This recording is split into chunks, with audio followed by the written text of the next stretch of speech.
Una de las más grandes estafas que jamás se haya registrado ocurrió en la última parte de la década del 60.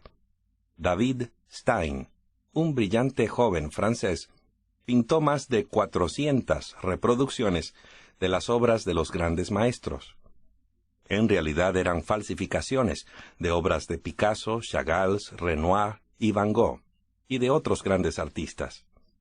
Las firmó con firma idéntica a la de los renombrados pintores. Decididamente, eran obras maestras del engaño, tanto así que se las creyó auténticas.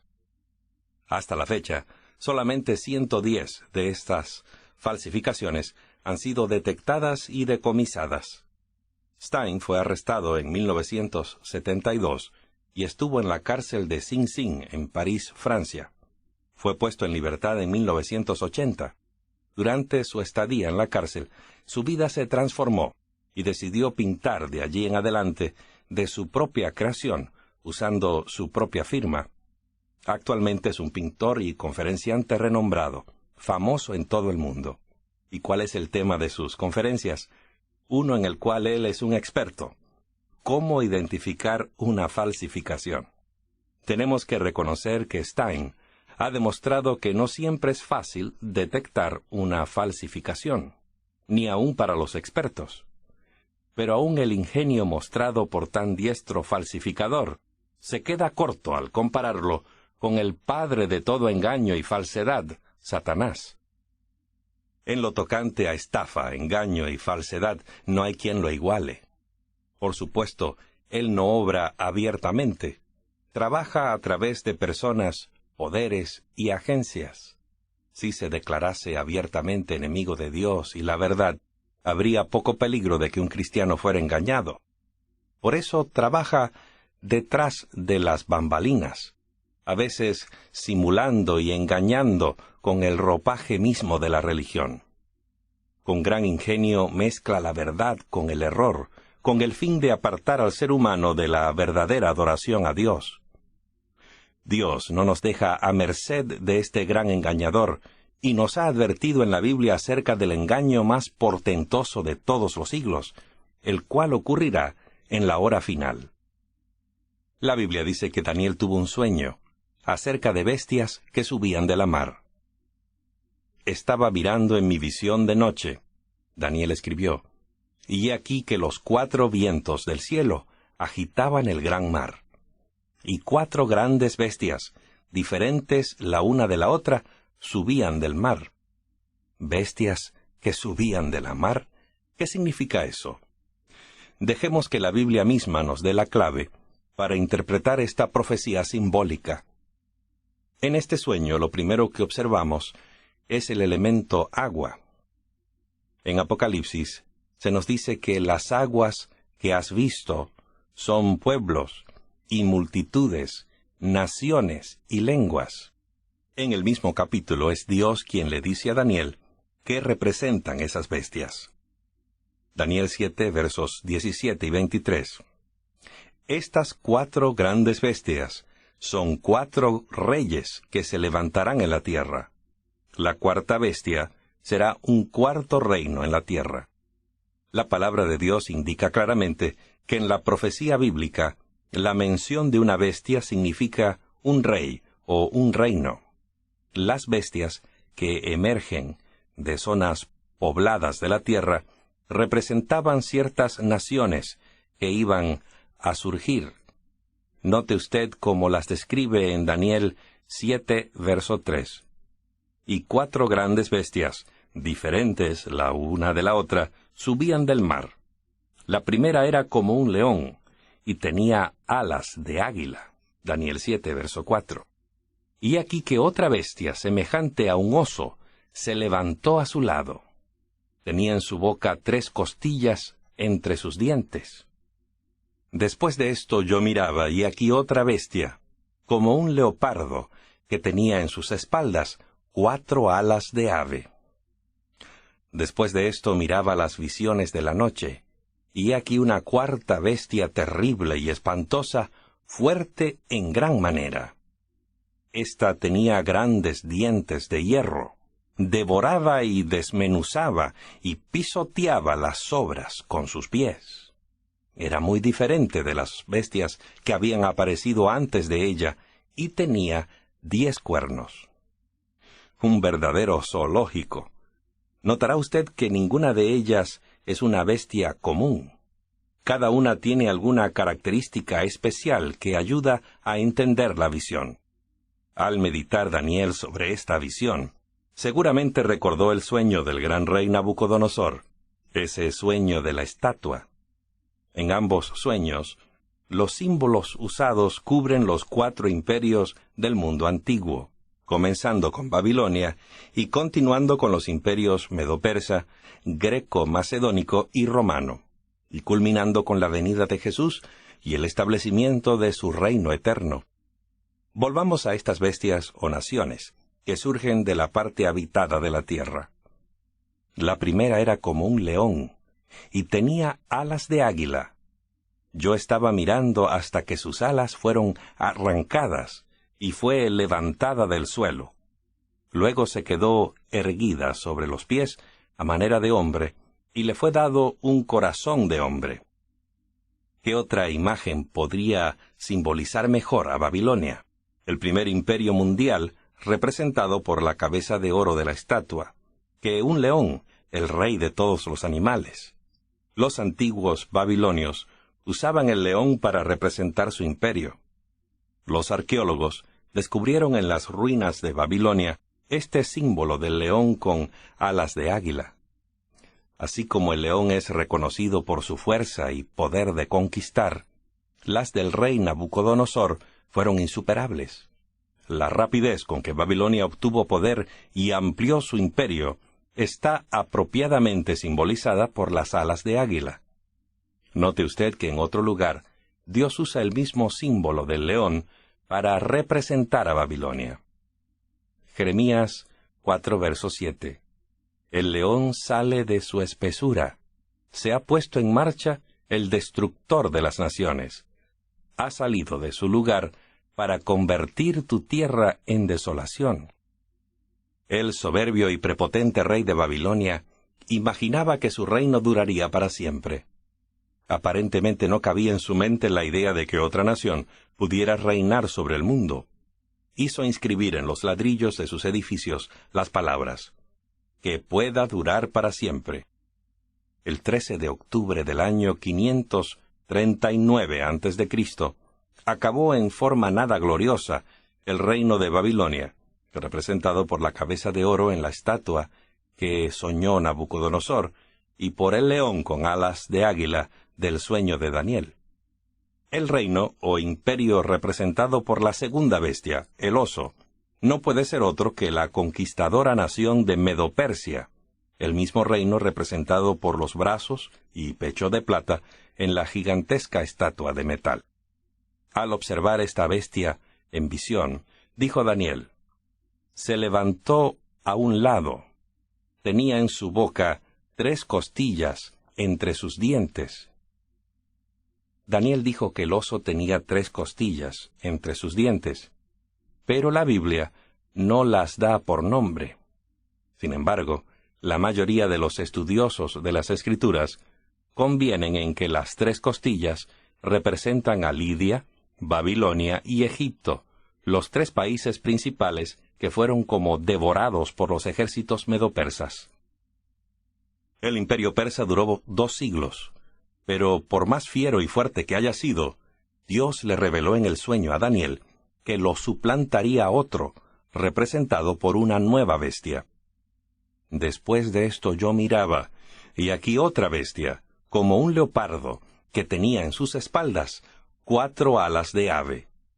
Esta bestia también tenía 4 cabezas, y le fue dado dominio. De la misma manera como el andar de un oso no puede rivalizar con la carrera súbita y veloz de un leopardo, los ejércitos medo-persas no pudieron defenderse del rápido avance de Alejandro Magno. En el sueño profético de Nabucodonosor, el vientre y los muslos de metal de la imagen representaban el tercer imperio mundial, el de Grecia, el cual aparece como el leopardo en el sueño de Daniel. Las 4 alas describen la gran velocidad de las conquistas de Alejandro Magno. Alejandro derrotó a Darío III de Persia en la batalla de Arbela en el año 331 a.C., lo cual lo convirtió en menos de 12 años en el gobernante del más grande imperio mundial por su extensión territorial que se haya conocido. Las 4 cabezas del leopardo representan las 4 divisiones de Grecia. Daniel 8:22 dice: 4 reinos se levantarán de esa nación. La historia cuenta que efectivamente el imperio griego se dividió en 4 partes. Alejandro murió a la edad de 31 años, precisamente 7 años después de la gran batalla de Arbela. Aún antes de ser sepultado, comenzó la lucha por el poder, primero entre sus familiares y luego entre sus jefes militares. Finalmente 4 de los generales de Alejandro tomaron las riendas del imperio. Ahora el leopardo o Grecia tenía 4 cabezas: Casandro, Lisímaco, Ptolomeo y Seleuco.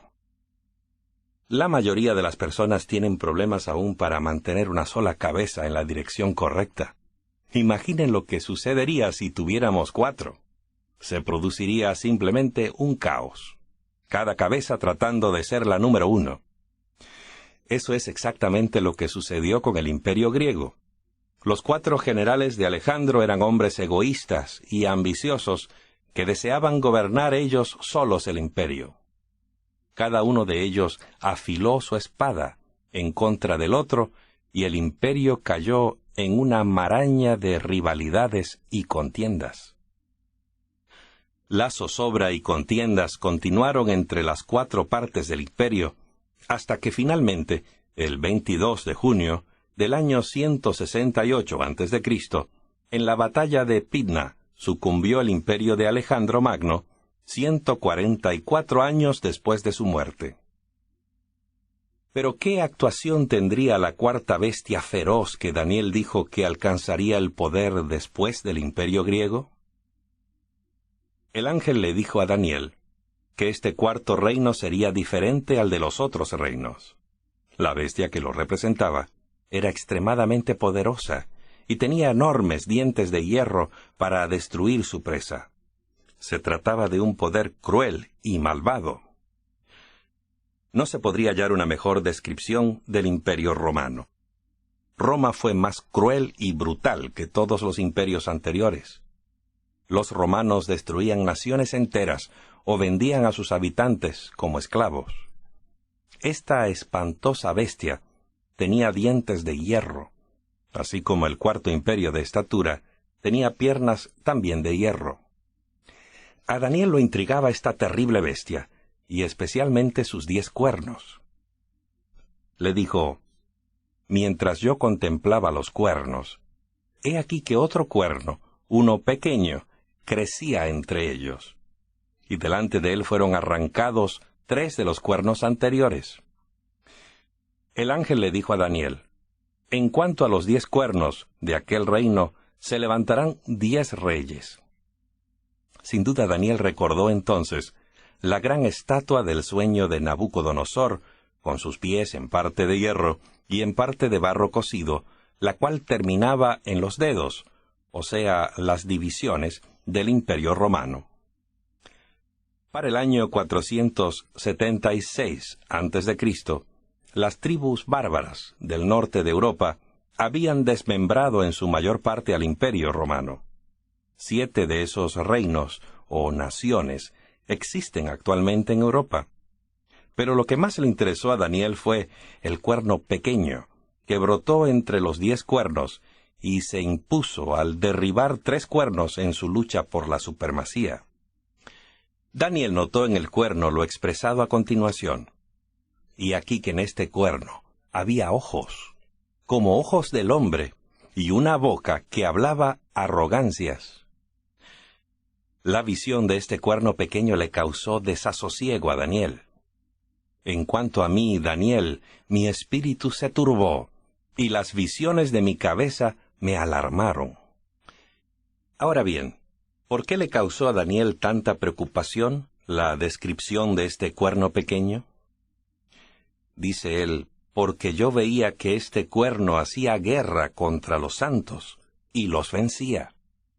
Él hablará palabras contra el Altísimo y oprimirá a los santos del Altísimo. Intentará cambiar las festividades y la ley.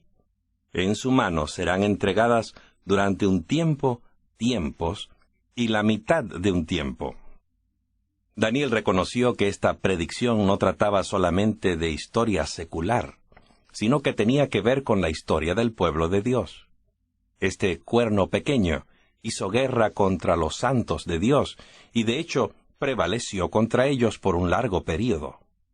Obviamente iba a ser un poder hostil y perseguidor, un poder o agencia usado por Satanás para hacer guerra contra Dios, su pueblo y su verdad. Daniel dijo, mucho me perturbaron mis pensamientos y me puse pálido, pero guardé el asunto en mi corazón. ¿Qué representa este cuerno pequeño? Vamos a examinar la descripción bíblica del mismo cuerno y lo que la historia registra en cuanto a cómo cumplió lo especificado en la profecía. Daniel describe a la cuarta bestia o cuarto imperio mundial de Roma así: terrible y espantosa, fuerte en gran manera, y tenía 10 cuernos. Daniel 7:24 nos dice que los 10 cuernos significaban que de aquel reino se levantarán 10 reyes. En lugar de otro imperio mundial que se presentaría en el escenario de la historia a la caída del cuarto, la profecía predijo que habría una división del imperio romano en 10 reinos menores. La historia confirma esa parte de la profecía de Daniel. Los historiadores nos dicen que la división de Roma era un hecho irreversible para el año 476 después de Cristo. De acuerdo con el historiador inglés Edward Elliot, en su libro Horae Apocalyptae, o Hora Apocalíptica, las siguientes tribus bárbaras desmembraron el imperio romano entre el año 351 y el 476 después de Cristo.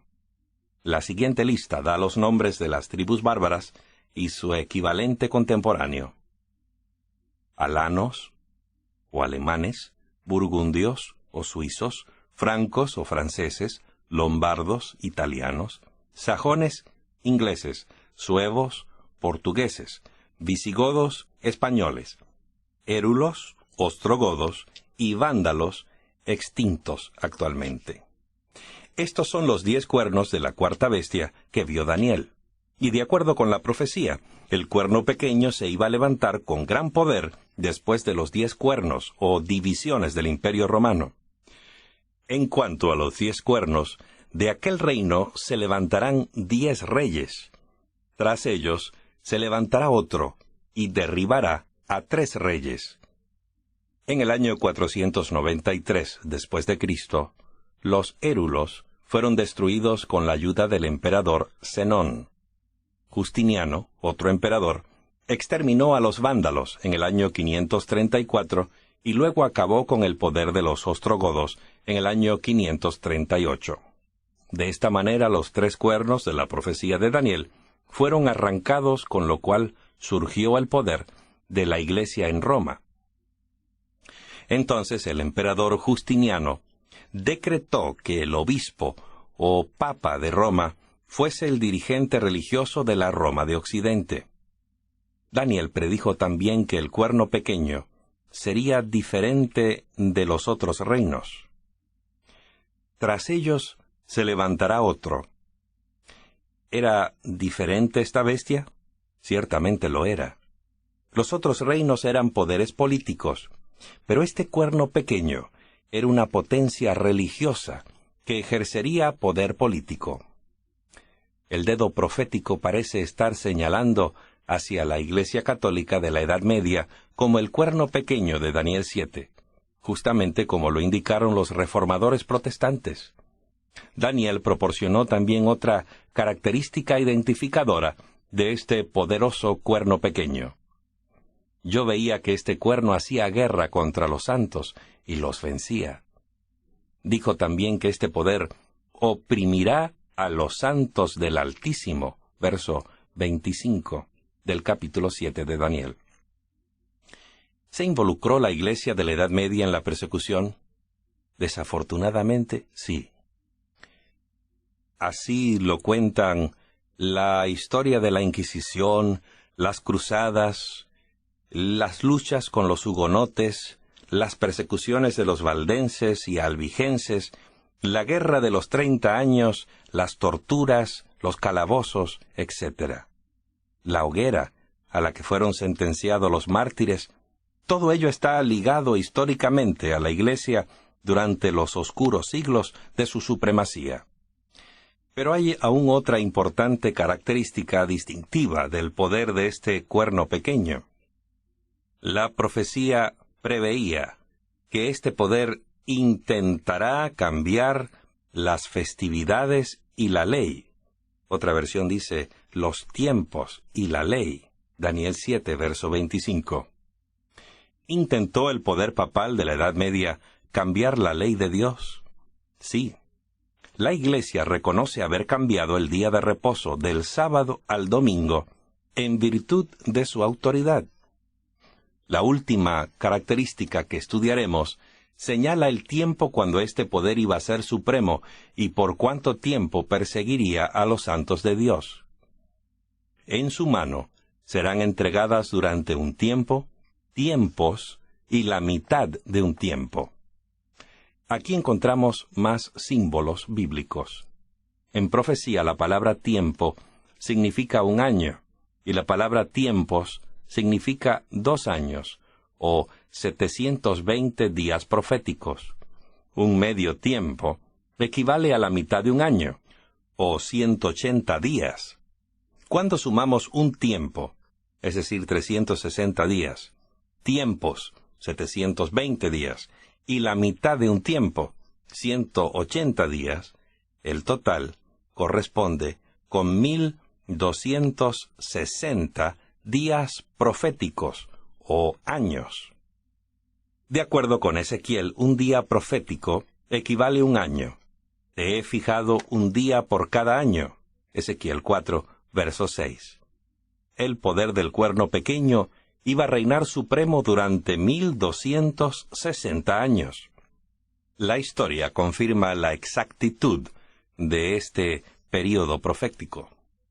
Los ostrogodos, la última tribu en oponerse a la Iglesia romana, fueron vencidos en el año 538 después de Cristo, lo cual dejó libre a la Iglesia romana para ejercer su poder político y eclesiástico. Exactamente 1260 años más tarde, el general Berthier, a las órdenes de Napoleón, dio la impresión de haber destruido el poder político de la Iglesia romana. Al estudiar la profecía de Daniel 7 y del cuerno pequeño que surgió de la cabeza de la cuarta bestia, hemos descubierto los siguientes puntos de identidad que indican cuál es ese poder. Vamos a repasarlos. El cuerno pequeño surgió en la Europa occidental entre los 10 reinos que se formaron al dividirse el Imperio Romano. Para su crecimiento en poder, arrancó 3 de los anteriores reinos, el de los érulos, los ostrogodos y los vándalos. Los 3 eran arrianos y se rehusaron a aceptar el Papa como cabeza de la Iglesia. La profecía dice que este cuerno pequeño aparecería de entre los otros cuernos ya establecidos. Esto significa que este reino se establecería después del 476 después de Cristo. Este poder sería diferente al de los otros reinos. Era tanto un poder político como religioso. El cuerno pequeño perseguiría o quebrantaría a los santos. Yo veía que este cuerno hacía guerra contra los santos y los vencía. Daniel 7, versos 21 y 25. Este poder pensaría en cambiar los tiempos y la ley. En otras palabras, imaginaría que tenía poder para cambiar los tiempos y los mandamientos de Dios. Daniel 7:25. La profecía señala además que iba a reinar supremo por un período de 1260 años. La Biblia dice, en su mano serán entregadas durante un tiempo, tiempos y la mitad de un tiempo. Según esta profecía, hubo solamente un poder en el mundo que surgió en el tiempo y el lugar precisos para cumplir todos estos detalles. Este poder es la Iglesia romana. Vamos a adelantarnos ahora hasta llegar al clímax de la gran profecía de Daniel, pues tiene un final muy feliz para el pueblo de Dios. Mientras Daniel contemplaba en visión los poderes de la tierra, luchando en busca del dominio político y religioso, su atención se volvió de pronto a lo que ocurría en el cielo.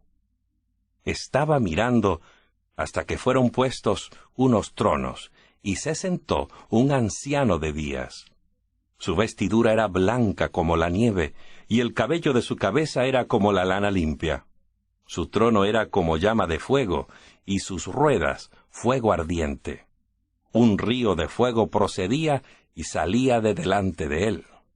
Miles de miles le servían, y millones de millones estaban de pie delante de él. El tribunal se sentó, y los libros fueron abiertos. Daniel vio cuando Dios el Padre, llamado aquí anciano de grande edad, llegó y se sentó en su glorioso trono. Note usted cómo describe Daniel este acontecimiento. Hasta que vino el anciano de días. Ahora el tribunal estaba listo para el comienzo del juicio. El tribunal se sentó, y los libros fueron abiertos. Se le mostró a Daniel el juicio en el cielo, y a Dios juzgando al cuerno pequeño que les hizo guerra a los santos. Daniel vio también el resultado de este juicio. Pero el tribunal se sentará, y le será quitado su dominio, para ser exterminado y destruido por completo. Entonces Daniel vio algo muy especial y hermoso que sucedió después que el Padre tomó asiento y el juicio estaba listo para iniciarse. Estaba yo mirando en las visiones de la noche, y aquí que en las nubes del cielo venía alguien como un hijo del hombre. Llegó hasta el anciano de días, y le presentaron delante de él. ¿Quién es esta persona distinguida llamada el Hijo del Hombre, que fue presentada delante del juez eterno? Jesús se aplicó a sí mismo este término más de 40 veces en el Nuevo Testamento. Les dijo a sus asombrados discípulos, dijo, «El Hijo del Hombre ha de ser entregado en manos de hombres, y le matarán, pero al tercer día resucitará». A Judas, el discípulo traidor, le preguntó Jesús, «Judas, ¿con un beso entregas al Hijo del Hombre?» Pero la declaración más importante la dirigió al sumo sacerdote que pertenecía al Sanedrín que condenó a Jesús. «De aquí en adelante veréis al Hijo del Hombre sentado a la diestra del poder y viniendo en las nubes del cielo». Aquí Jesús se identifica a sí mismo, sin duda alguna, como el Hijo del Hombre que Daniel vio en visión, aquel que venía en las nubes del cielo. Cristo se presenta en el juicio para representar a todos los pecadores que lo han aceptado como su defensor y mediador. Como nuestro abogado en esa corte, nunca ha perdido un caso. El texto dice que los libros se abrieron. El tribunal se sentó y los libros fueron abiertos. Los libros tienen escrito cada acto de nuestra vida, bueno o malo. Registran también las oportunidades que Dios nos ha dado y la forma como respondimos a ellas. Si aceptamos a Cristo como nuestro Salvador y Señor, entonces, cuando nuestro caso se presenta delante de Dios, Cristo se adelanta como nuestro Salvador, implicando con ellos que su muerte se ha encargado ya de cada pecado que hemos cometido. En ese día, su vida sin pecado toma el lugar de la vida pecaminosa que hemos vivido, y la única cosa que considera el Padre en nuestro registro es la vida sin mancha de Cristo que se nos ha acreditado en nuestro favor. Tendremos vida eterna, no por lo que hayamos hecho, sino por lo que Cristo ha hecho en la cruz por nosotros.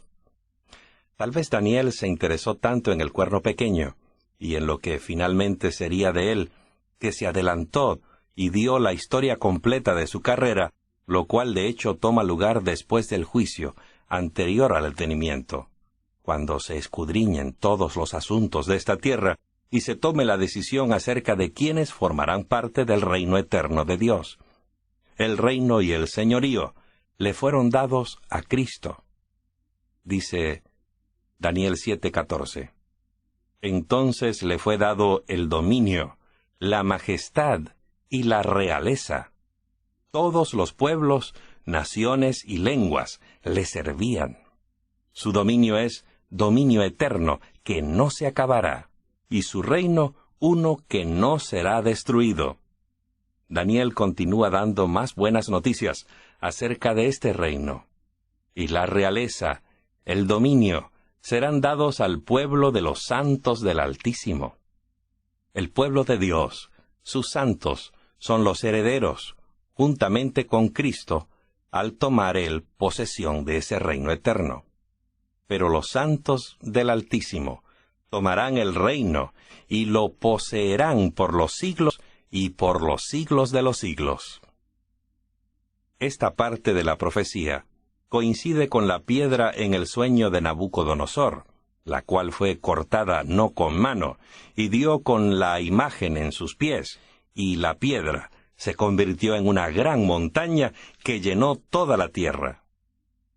En estas dos profecías paralelas, el sueño del rey Nabucodonosor, de la gran imagen, y el sueño de Daniel de las 4 bestias, Dios resume la historia de esta tierra desde los tiempos de la antigua Babilonia hasta el gran día cuando Jesús venga en gloria a establecer su reino eterno de amor y justicia.